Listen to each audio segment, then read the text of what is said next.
नमस्कार। आज हम एक बहुत ही दिलचस्प सवाल पर बात करने वाले हैं। हाँ, वो सवाल जो शायद हम सबने कभी न कभी सोचा होगा। बिल्कुल।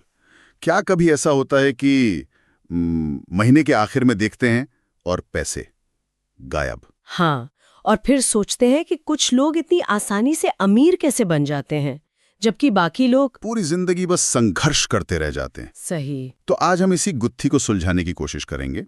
रॉबर्ट कियोसाकी की मशहूर किताब रिच डैड पुअर डैड के कुछ विचारों के जरिए। हाँ, इस किताब ने पैसों को लेकर जो पारंपरिक सोच है ना, उसे काफी हद तक चैलेंज किया है। हमारा मकसद भी यही है, उन पुरानी धारणाओं पर सवाल उठाना और क्या कहते हैं, वित्तीय आजादी के लिए कुछ जरूरी सबक समझना। ये किताब असल में दो पिताओं की कहानी है, दो बिल्कुल अलग सोच। हाँ, ये बड़ा दिलचस्प कॉन्सेप्ट है।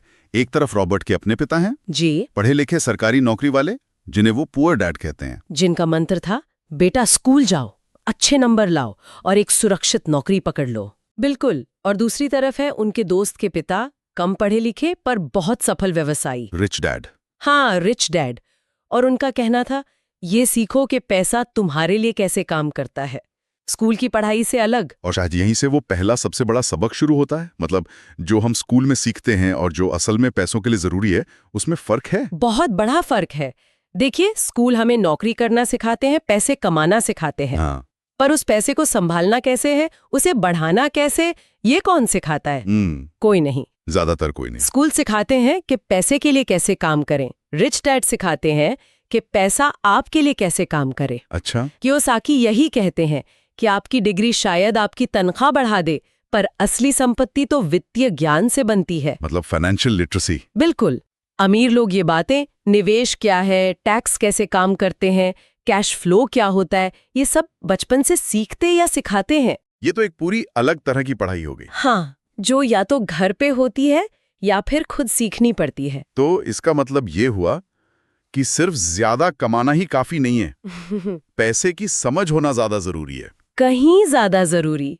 ये सोच उस आम धारणा से बिल्कुल अलग है कि बस एक अच्छी नौकरी मिल जाए तो सब सेट है। सही बात है। और इसी समझ से जुड़ा है दूसरा अहम विचार, पैसे के लिए काम मत करो, बल्कि पैसे को अपने लिए काम करने दो। पुअर डैड की सोच क्या थी? तनख्वाह के लिए मेहनत करो। और रिच डैड? उनकी सोच थी कि ऐसी चीजें बनाओ, ऐसी संपत्ति बनाओ जो तुम काम न भी कर रहे हो तब भी पैसा लाए। बिल्कुल, जिसे आजकल हम पैसिव इनकम कहते हैं। जैसे प्रॉपर्टी से किराया आना। हाँ, या स्टॉक से डिविडेंड मिलना, या कोई ऐसा बिजनेस खड़ा करना जो आपके बिना भी चलता रहे। System based business. जी।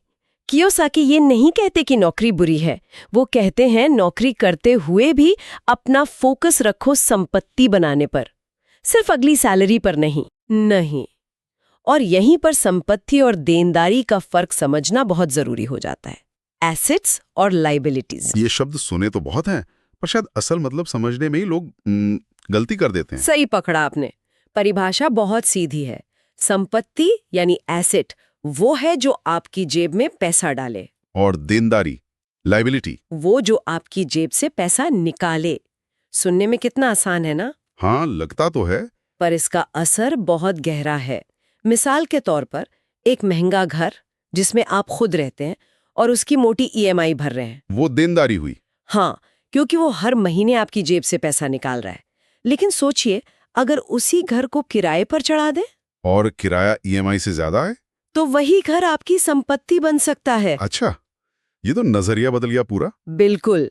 अमीर लोग लगातार संपत्ति खरीदते हैं, जबकि मिडिल क्लास या गरीब लोग अक्सर देनदारियों को ही संपत्ति समझ बैठते हैं। जैसे महंगी कारें, लेटेस्ट गैजेट्स, वो चीजें जिनकी कीमत वक्त के साथ कम होती है और जेब से पैसा निकालती हैं। और शायद यही सोच लोगों को उस चूहा दौड़ में फंसा देती है, जिसे रैट रेस कहते हैं। हाँ, वही।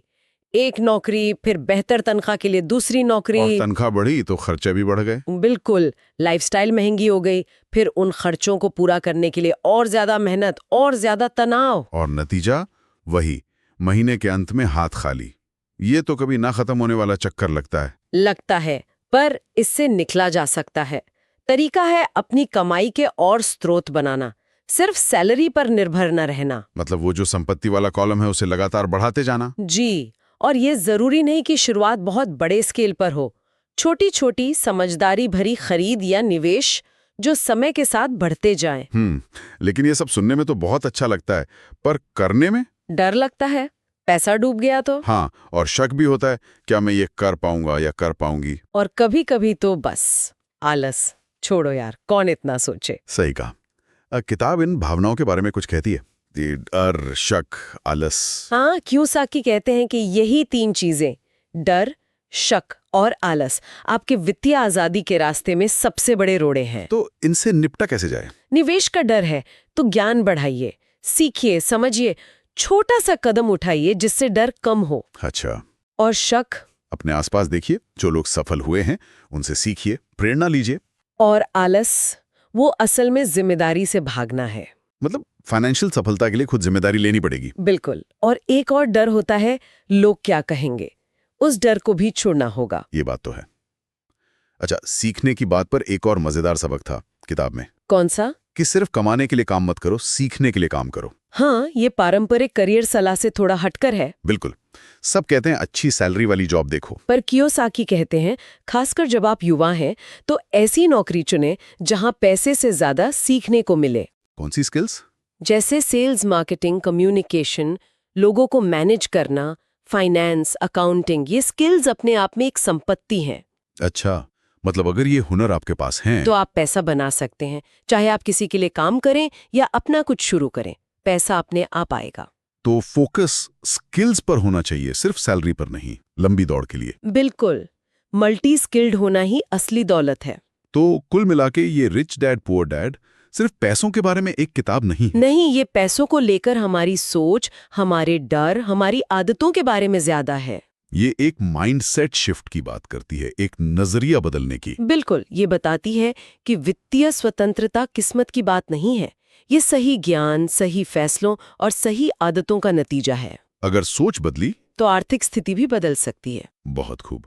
चलिए इस बातचीत को यहाँ विराम देते हैं, लेकिन जाने से पहले सुनने वालों के लिए एक सवाल छोड़ जाते हैं। हाँ, जरूर। इन सभी सबकों को जानने के बाद वो पहला, सबसे छोटा और करने लायक कदम कौन सा हो सकता है, जिसे उठाकर कोई भी अपनी वित्तीय यात्रा आज से ही